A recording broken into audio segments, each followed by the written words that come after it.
terminamos a série Intimidade e Mordomia. E se você ainda não assistiu aos outros vídeos, assista, porque esse é o terceiro vídeo dessa série. Eu também agora tenho redes sociais do meu canal, lá no Facebook, no Instagram, @profdesirê. Então me segue lá e eu espero que você seja muito abençoado nesse vídeo. Não se esqueça também de compartilhar com quem precisa e que Deus te abençoe.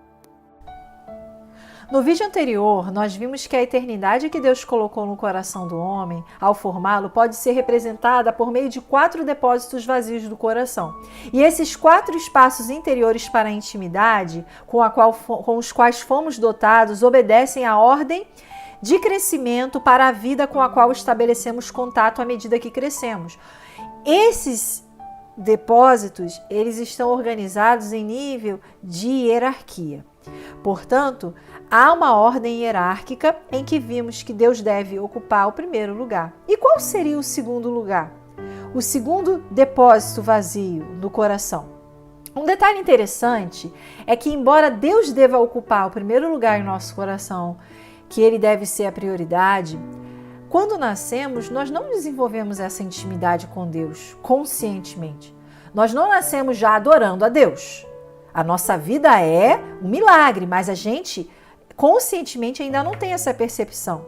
E os primeiros que nós vamos ter contatos que vão nos dar essa responsabilidade de manifestar justamente a existência de Deus, de nos dar por conhecido um Deus de amor, são os nossos pais. E Deus foi quem fez isso. Ao criar a família no Éden, ele estabeleceu essa ordem a Adão e Eva: crescei e multiplicai. E a família, portanto, tem essa responsabilidade. Os filhos são herança do Senhor, uma recompensa que ele dá. Como flechas nas mãos do guerreiro são os filhos nascidos na juventude. Como é feliz o homem que tem a sua aljava cheia deles. Ou seja, Deus deu os filhos como um presente ao casal, ao homem e à mulher. Esse é o propósito de Deus e ainda o é para toda a família. No colo quente, macio e aconchegante da mulher que Deus nos recebeu nos braços, deveria haver, à medida que crescemos, deveria haver essa base para uma linda relação com essa criatura que Deus colocou no caminho de todos nós, que é a mãe. A figura do pai também é importante ao longo da nossa existência, na evolução natural das coisas. A figura do pai deveria ser a do grande amigo, a nos passar a noção de identidade, segurança e sexualidade. Esse é o ideal de Deus para toda a família. Afinal, o primeiro contato que temos, o primeiro contato que os filhos têm são com os pais, e os pais deveriam representar o caráter de Deus da melhor forma, dentro de seus limites, dando o seu melhor em manifestar o amor de Deus. Mas sabemos que, no geral, infelizmente, no nascimento, muitos filhos já caíram de paraquedas no lugar em que na maior parte das vezes se parece mais com um purgatório do que com um lugar de intimidade e aconchego. O casal que formou a sua família e agora recebe o bebê vulnerável e indefeso também jamais recebeu ou construiu intimidade com os pais que eles tiveram enquanto criança. E por justamente eles não terem recebido isso, eles acabam reproduzindo seus erros, o mesmo tratamento que tiveram com os filhos que agora geraram. A mãe e o pai, portanto, acabam se tornando 2 seres incompletos, inseguros e superficiais, não sabendo tratar sobre as crises que envolvem os dois, brigam na frente dos filhos, fogem das crises e das contradições que deveriam gerar intimidade. E como cobrar de nossos pais aquilo que eles também não receberam? Veja como isso é complicado. Bem-vindo ao planeta Terra. Essa é a realidade de milhares de famílias, milhares, milhões, bilhões de filhos e filhas sofrem ao verem pais e mães sem o mínimo de intimidade, de preocupação com eles. E a consequência de tudo isso é que o filho acaba crescendo com muitos traumas, dependendo do que ele sofreu na infância. Quantos casos de abusos sexuais ou de violência doméstica que o filho, a filha presenciaram e acabam vivendo essa realidade no futuro deles. Mas saiba, há uma diferença entre tarde e tarde demais. Você não precisa fazer o mesmo que seus pais fizeram, nem guardar mágoa deles, porque muitas vezes eles reproduziram o que receberam dos pais deles.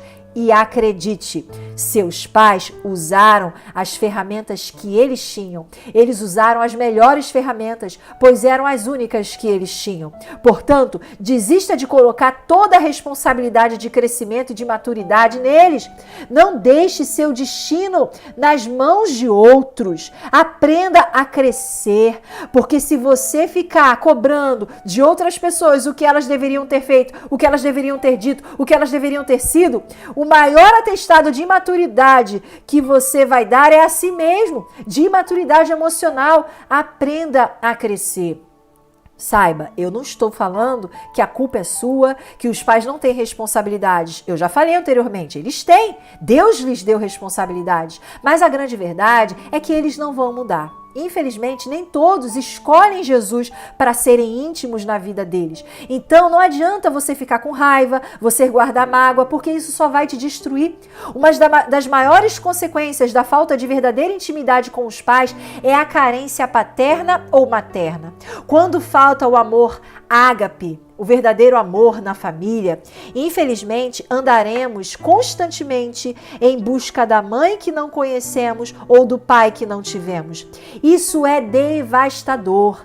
A carência emocional, ela muitas vezes é resultado disso, esse vazio que não é preenchido. Quantas meninas se relacionam com rapazes prematuramente, às vezes com rapazes muito mais velhos que elas, justamente por causa dessa busca incessante do pai que não tiveram.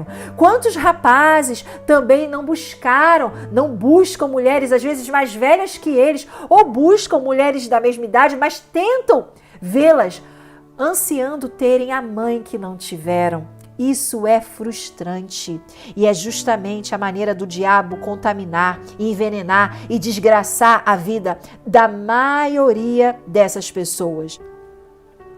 Nunca haverá expressão de maturidade com outro ser do sexo oposto por causa dessa procura incessante pelo pai por parte das mulheres ou pela mãe por parte dos homens. Não adianta. Se você não se desprender disso e aprender a se completar no Senhor, você não será feliz em nenhuma outra área da sua vida, nenhum dos outros níveis de relacionamento, se você não aprender a priorizar Deus na sua vida. Veja, a sua família foi criada para honrar a Deus. Nós fomos criados para isso. Se você é pai e mãe cristãos, aprenda a desenvolver intimidade desde cedo com seus filhos. Não terceirize a educação que pertence unicamente a vocês dois.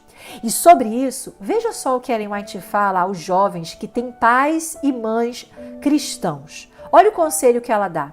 Se você foi abençoado com pais tementes a Deus, peça conselhos deles, exponha a eles suas esperanças e planos, aprenda as lições de suas experiências da vida e será poupado de muita dor. Acima de tudo, faça de Cristo seu conselheiro, estude sua palavra com oração.